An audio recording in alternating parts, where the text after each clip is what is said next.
Boker Tov, Shalom Aleichem, j'espère que tu vas bien. On va continuer le cours d'hier. J'espère que tu as écouté le cours d'hier parce que c'est la suite. On a ramené hier le Baal Hatanya et Grot Kodesh. Qu'est-ce qu'il dit? Je résume le cours d'hier en deux mots. Tu n'as pas le droit d'associer avec Hachem personne. Tu as pris un avocat, il faut que tu te mettes dans ta tête. Avec cet avocat ou sans cet avocat ou avec un autre avocat, le résultat il sera la même chose. Ah, pourquoi je prends un avocat? Pour montrer aux gens que tu as réussi grâce à la nature. Parce que les goïms, ils vont dire comment ça se fait, les juifs, ils réussissent tout le temps. C'est des sorciers. Alors on leur montre, non, je prends des médicaments. Mais moi, je sais dans ma tête, Raphaël, que les médicaments, ils ne servent à rien. C'est pas ça qui va me guérir. C'est seulement que les goïms, ils ne croient pas qu'on est des sorciers. Pourquoi je prends un avocat? Pour montrer aux gens que c'est l'avocat qui m'a défendu. Mais moi, Raphaël, dans ma tête, je sais qu'avec avocat ou sans avocat, le résultat il sera la même chose. C'est quoi les résultats? Alors ça dépend. Si tu te mets entre les mains des HM, le résultat il va être bon à 100%. Si tu ne te mets pas entre les mains des HM, tu te mets entre les mains de l'avocat, le résultat il va rater. Parce que tu es associé avec HM quelqu'un. C'est ça qu'est-ce qu'on a dit hier dans le cours en gros. Et on va continuer aujourd'hui. C'est lui qui ne se met pas entre les mains des HM. Il se met entre sa sagesse à lui, son intelligence à lui. Souvent, j'entends des gens qui disent ne t'inquiète pas, ramène-moi ton employé et tu vas voir comment je vais le convaincre. Je vais régler ton problème. Tu vas voir. Moi, je sais comment parler, j'ai la parole. C'est-à-dire que ce bonhomme-là, il se met entre les mains de sa force à lui, son intelligence à lui. Il faut que tu saches. Si tu te mets entre ta sagesse, Hachem il va te faire échouer dans le trou que tu as creusé. Hier, on a dit dans le cours que le roi Salomon dit, si tu as creusé un trou, c'est toi que tu vas tomber dedans. Tu as creusé pour que quelqu'un y tombe, c'est toi que tu vas. Toi, tu es en train de creuser un trou en disant, avec mon savoir, avec mon intelligence, j'y arriverai. Tu es en train de faire un trou. Avec ton intelligence, tu vas tomber. Tu vas faire des affaires qu'un enfant de 7 ans, il n'aurait jamais fait. Tu vas faire des bêtises. Hachem, il veut te montrer que tu n'es rien du tout. Chaque fois avant que tu vas parler avec quelqu'un, même que tu es un bon parleur, tu sais convaincre, tu as une grâce dans la bouche, prie Hachem. Dis Ribono Shel Olam, donne-moi la sagesse, donne-moi la parole, mets-moi dans ma bouche la parole. Moi, chaque fois avant d'enregistrer le cours que tu écoutes, je dis à Kadosh Baruch Hu, Adonai, Sefatai Tiftach, Ufi Yagid Tehilatecha. Hachem, ouvre ma bouche, mets-moi la parole dans ma bouche. Tu dois aller dans un rendez-vous simple. Tu dois aller à la mairie, demander un extrait de naissance. Dis Hachem, mets-moi la parole dans ma bouche, savoir comment dire à cette secrétaire que j'ai besoin d'un extrait de naissance. C'est banal, oui, mais tu dois demander à Hachem. C'est marqué. Messir Safal emanim. Akadosh Baruch Hu, il enlève la parole à des croyants. C'est-à-dire quoi? Il y a un homme qui est religieux, un rave orthodoxe, mais il sait bien parler. Et il dit, moi je sais comment parler, je sais comment convaincre. Akadosh Baruch Hu, Masir Safa, Akadosh Baruch Hu, il va te faire bégayer quand tu vas parler. Tu vas pas trouver le mot. Tu vas pas trouver les mots qu'il faut dire pour convaincre. Il faut que tu saches, c'est pas parce qu'un homme il est intelligent, il a la parnassa. Combien de gens ils ont fait des études, 10 ans, 15 ans, ils n'ont pas la parnassa. Des années ils ont fait des études, ils n'ont pas la parnassa. Tu vas voir des gens sans diplôme, ils gagnent beaucoup plus qu'un professeur à l'hôpital. Est-ce que tu t'es posé la question, comment c'est possible? Comment c'est possible qu'il y ait un couple que normalement tout il doit aller bien entre eux, et un homme et une femme, tout il doit aller bien. Mais ils font que disputer, ils parlent des divorces. Comment ça se fait? Parce que c'est des personnes, il y a deux raisons. La première raison, parce que c'est des personnes qui s'éloignent de Hachem, et ils n'ont pas la simcha. La tristesse fait tout bloquer. Elle fait bloquer les shlombaït, elle fait bloquer la parnassa. On a dit, je crois, il y a 2 ans dans le cours, c'est pas parce qu'il y a un pays est hyper équipé avec toute la technologie moderne qu'on peut imaginer qu'elle va gagner la guerre. Pas du tout. Regarde les États-Unis. Ils ont cru qu'ils vont gagner un pays primitif. Je me rappelle pas. L'Afghanistan, Afghanistan. Pas du tout. Ils ont perdu. L'Amérique, elle était en guerre avec, comment on les appelle? Vietnam. Vietnam.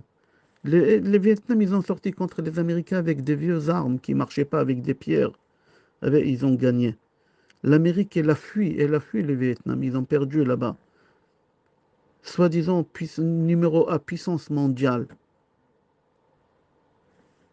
Pas seulement des pays, combien des grandes sociétés qui ont déposé les bilans? Combien de grandes sociétés qui font des chiffres d'affaires et qui ils licencient par des dizaines? Parce qu'on ne se met pas entre les mains d'Hachem. On croit notre force, notre intelligence, notre savoir, notre expérience. Ah, avec toute ton expérience que tu as, Kadosh Baruch Hu va te faire échouer comme un enfant de 7 ans. De 7 ans. Comment c'est possible? Pour la simple raison qu'il y a même des rabbinim parfois que ça peut arriver qui perdent le lien avec Hachem. À partir du moment que tu perds le lien avec Hachem, il n'y a rien qui peut fonctionner. Rav Dessler dit que tu as de l'argent, que tu n'as pas d'argent, que tu as l'intelligence ou tu n'as pas d'intelligence, tu es quelqu'un de talentueux, oui ou non, ce n'est pas lié avec ta réussite, pas du tout. Pas du tout. La preuve, il dit Rav Dessler, la plus grande partie des gens au monde riches, ils ne sont pas intelligents. C'est marqué Yad Charutzim Ta'ashir. C'est pas parce que tu es quelqu'un de Charoutz, quelqu'un qui il sait bien se défendre, bien parler, que tu vas réussir. Pas du tout. Akadosh Baruch Hu t'a donné cette force pour que tu sois riche. C'est-à-dire que quoi? Que c'est pas la richesse, c'est pas ton intelligence qu'elle t'a donné la richesse. C'est la richesse qu'elle a fait en sorte qu'Hachem il te donne l'intelligence. Tu investis dans une affaire, tu gagnes beaucoup d'argent. Tu dis, waouh, je suis très intelligent, je sais où investir, quand est-ce investir et à quel moment il faut investir. C'est une erreur. C'est Hachem qui t'a donné cette richesse. C'est pas ton intelligence.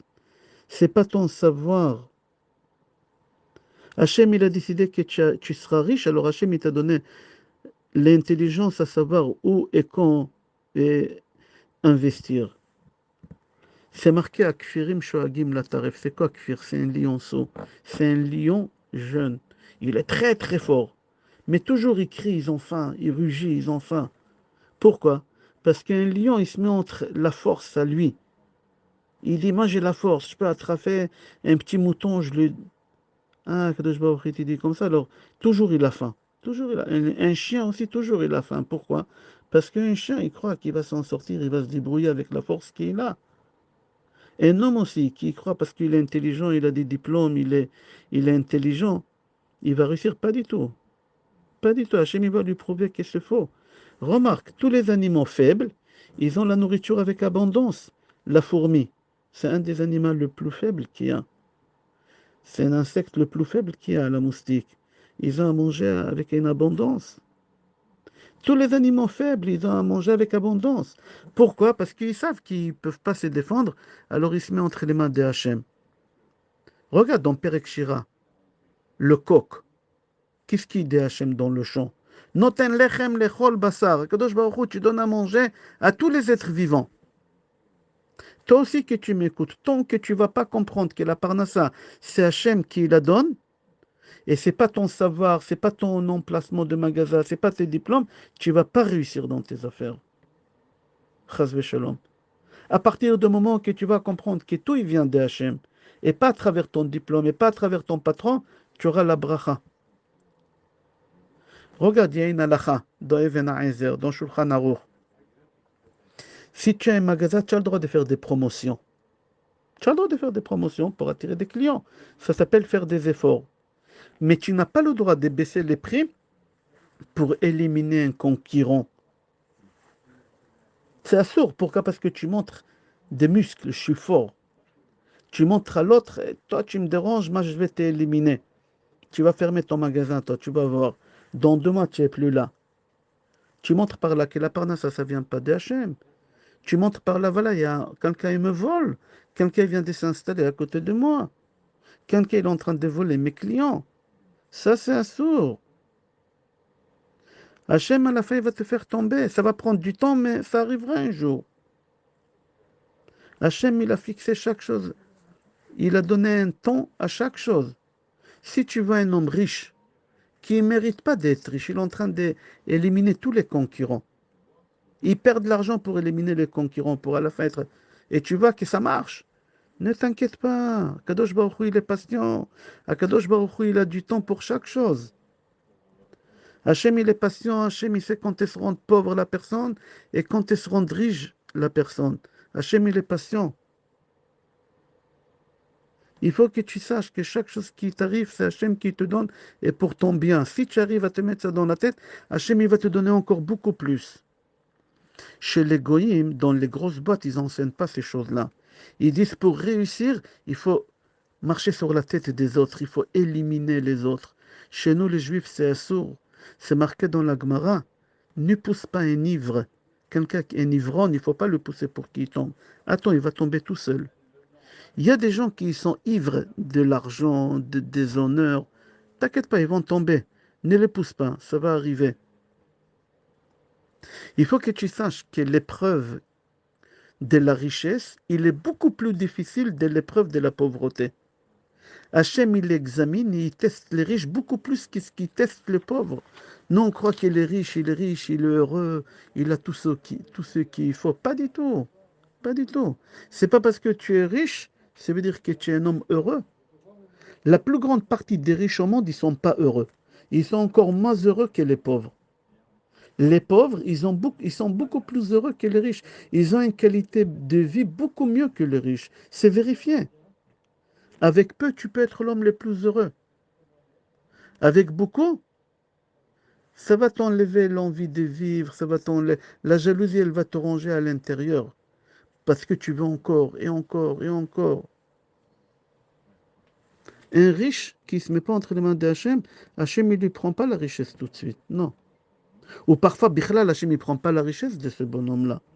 Hachem, il va lui laisser son villa, sa piscine, sa 4x4, il va tout le laisser, son patrimoine. Mais Hachem, il va lui prendre le bonheur, la joie de vivre. Et il va lui donner à quelqu'un d'autre. Et lui, ce riche-là, il va vivre avec le stress, avec les colères, il dormira pas la nuit. Ça sert à quoi? Un misérable. Multimillionnaire misérable. Et la plus grande partie des riches, c'est comme ça. Allez voir où tous les psychiatres ils sont installés. Tu ne les verras pas ni dans les 93, ni dans le 19e, ni 18e. Tu vas les trouver dans les gros quartiers là-bas. Parce qu'ils sont riches, ils s'ennuient. La jalousie et les ronge, ils n'arrivent pas à dormir. Ils cherchent des problèmes. Ils ne sont pas heureux. Qui est heureux? C'est un peu. Et il se met entre les mains d'Hachem, il dort l'employé. Tovat shena ta'oved, comme ça dit Shlomo HaMelech. Un employé, il dort mieux qu'un patron.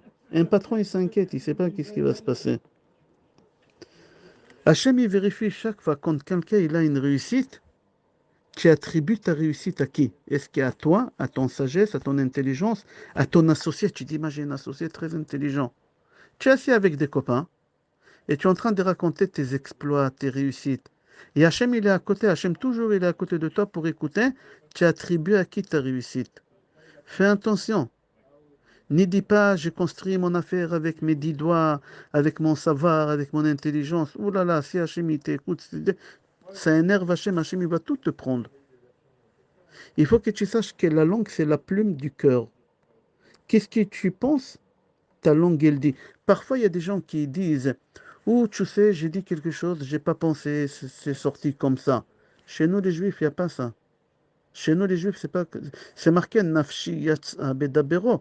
Quand quelqu'un y parle, c'est exactement ce qu'il pense de toi. Shlomo Amelech, il dit que la langue, c'est la plume du cœur. Qu'est-ce que tu as dans le cœur? Ta langue, elle est en train de le dire. Et toi, tu dis, ah, j'ai pas pensé, je suis désolé. Il n'y a pas, j'ai pas pensé. Si tu attribues ta réussite à toi, c'est qu'est-ce que tu penses? Hachem, il va te régler les comptes. Tu es obligé de comprendre que l'argent que tu as, Akadosh Baruch Hu, il t'a confié cet argent. Tu es le comptable de Hachem.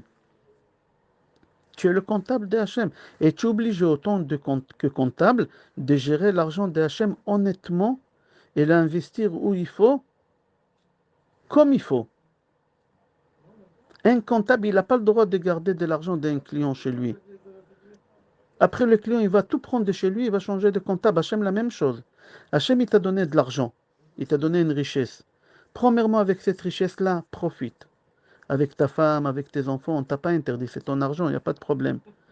Mais à partir du moment que tu as fait kiffer ta femme et tes enfants, dans la tzedaka, pense à des personnes qui ont besoin. N'y mets pas de l'argent de côté. Ça montre par là que quoi? Que tu ne te mets pas entre les mains d'Hachem. Tu te poses des questions. Peut-être il n'aura, il n'aura pas. Non. Profite de ton argent. Un jour, j'ai dit, entre parenthèses, je n'ai pas pensé dire ça pendant ce cours. Euh, je ne me rappelle pas qui dit ça. Je crois que c'est dans Sefer Chassidim. Il dit, ça sert à quoi de mettre de l'argent de côté? Tu vas mourir. Ton associé, il va prendre ta femme, parce qu'elle est veuve, il va se marier avec elle, et ton argent aussi. Il va kiffer de ton argent et de ta femme. Ça sert à quoi? Profite. N'y mets pas de l'argent de côté. Je referme la parenthèse.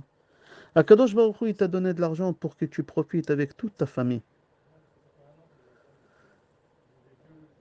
C'est marqué dans la Gemara, si tu profites pas de l'argent qu'Hachem t'a donné, au mot ta'olam yavo v'yikru. C'est que au mot ta'olam, c'est les impôts.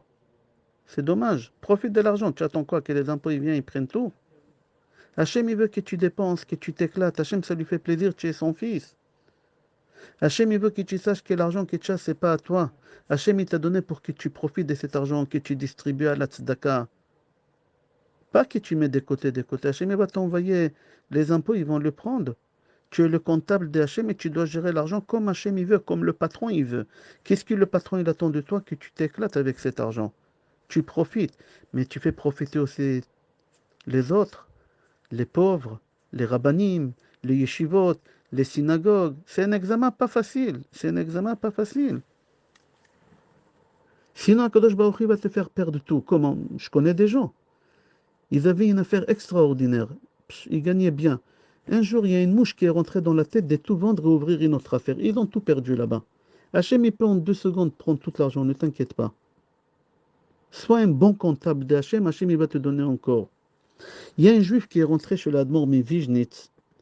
Il lui a dit, Rav, on m'a licencié de mon travail. J'ai pas des sources de Parnassa. J'ai pas comment faire vivre ma famille. Le Admor, il lui a dit, certes, toi, on t'a licencié. Mais Hachem ne démissionne pas de son poste. Hachem, il est éternel. Et lui, il est éternel et il a promis qu'il va donner à manger à tout le monde, à toute sa créature. Et dans toute sa créature, il y a toi aussi, ne t'inquiète pas. N'y baisse pas les bras, ne t'inquiète pas. Jamais il va te manquer quelque chose. C'est dur de dominer ces pensées-là, c'est dur. Le Tzemar Tzedek, il dit, il faut que tu saches qu'Akadosh Baruch Hu, il t'a donné la possibilité de combattre cette peur-là, de la Parnassa. Alors c'est pour ça, il dit le Tzemar Tzedek, jamais ne parle pas des choses qui rendent tristes. Parce que la tristesse, elle bloque encore. Parle que des choses qui sont joyeuses. Fais des gestes joyeux, tape des mains, danse, chante. Même que c'est faux. Ça va ramener des raisons valables pour que tu sois dans la simcha. Souris, fais des gestes, comme ça il dit. Le Tzemar Tzedek. Avec des gestes, tu attires vers toi des bonnes ondes. Alors là, la simcha, elle va venir avec des raisons valables. Mais si tu vas avec la peur et tu parles des choses qui ils angoissent, alors tu bloques tout chez toi. C'est sourd. Le Rambam aussi, il dit. והכלל שאל תיתן מחשבות מעציבות להיכנס בראשך. Il dit le Rambam, l'essentiel, n'y laisse pas rentrer des pensées négatives dans ta tête parce qu'ils vont se réaliser. Comme ça a dit le Tzemar Tzedek de Lubavitch, comme ça a dit Rav Nachman mi Breslev, comme ça a dit le Rambam, n'y laisse pas rentrer, domine tes pensées. Dès qu'il y a des pensées négatives qui viennent, éjecte. Commence à taper des mains, danse, chante. Il y a des moments, parfois, tu te lèves le matin et tu as une remma, tu as une angoisse, tu ne sais pas pourquoi. C'est le Yetzer Hara. Il veut bloquer ta parnassa, ta journée, elle va être amère, grise. Chante, danse, mets la musique. Même qu'il n'y a pas de raison, tu vas voir la journée que tu vas passer. Elle va être magnifique, Bezrat Hashem. On va s'arrêter là. Je t'embrasse, je te souhaite Yom Tov, Bracha ve'atzlacha, Besorot Tovot et Kol Tov.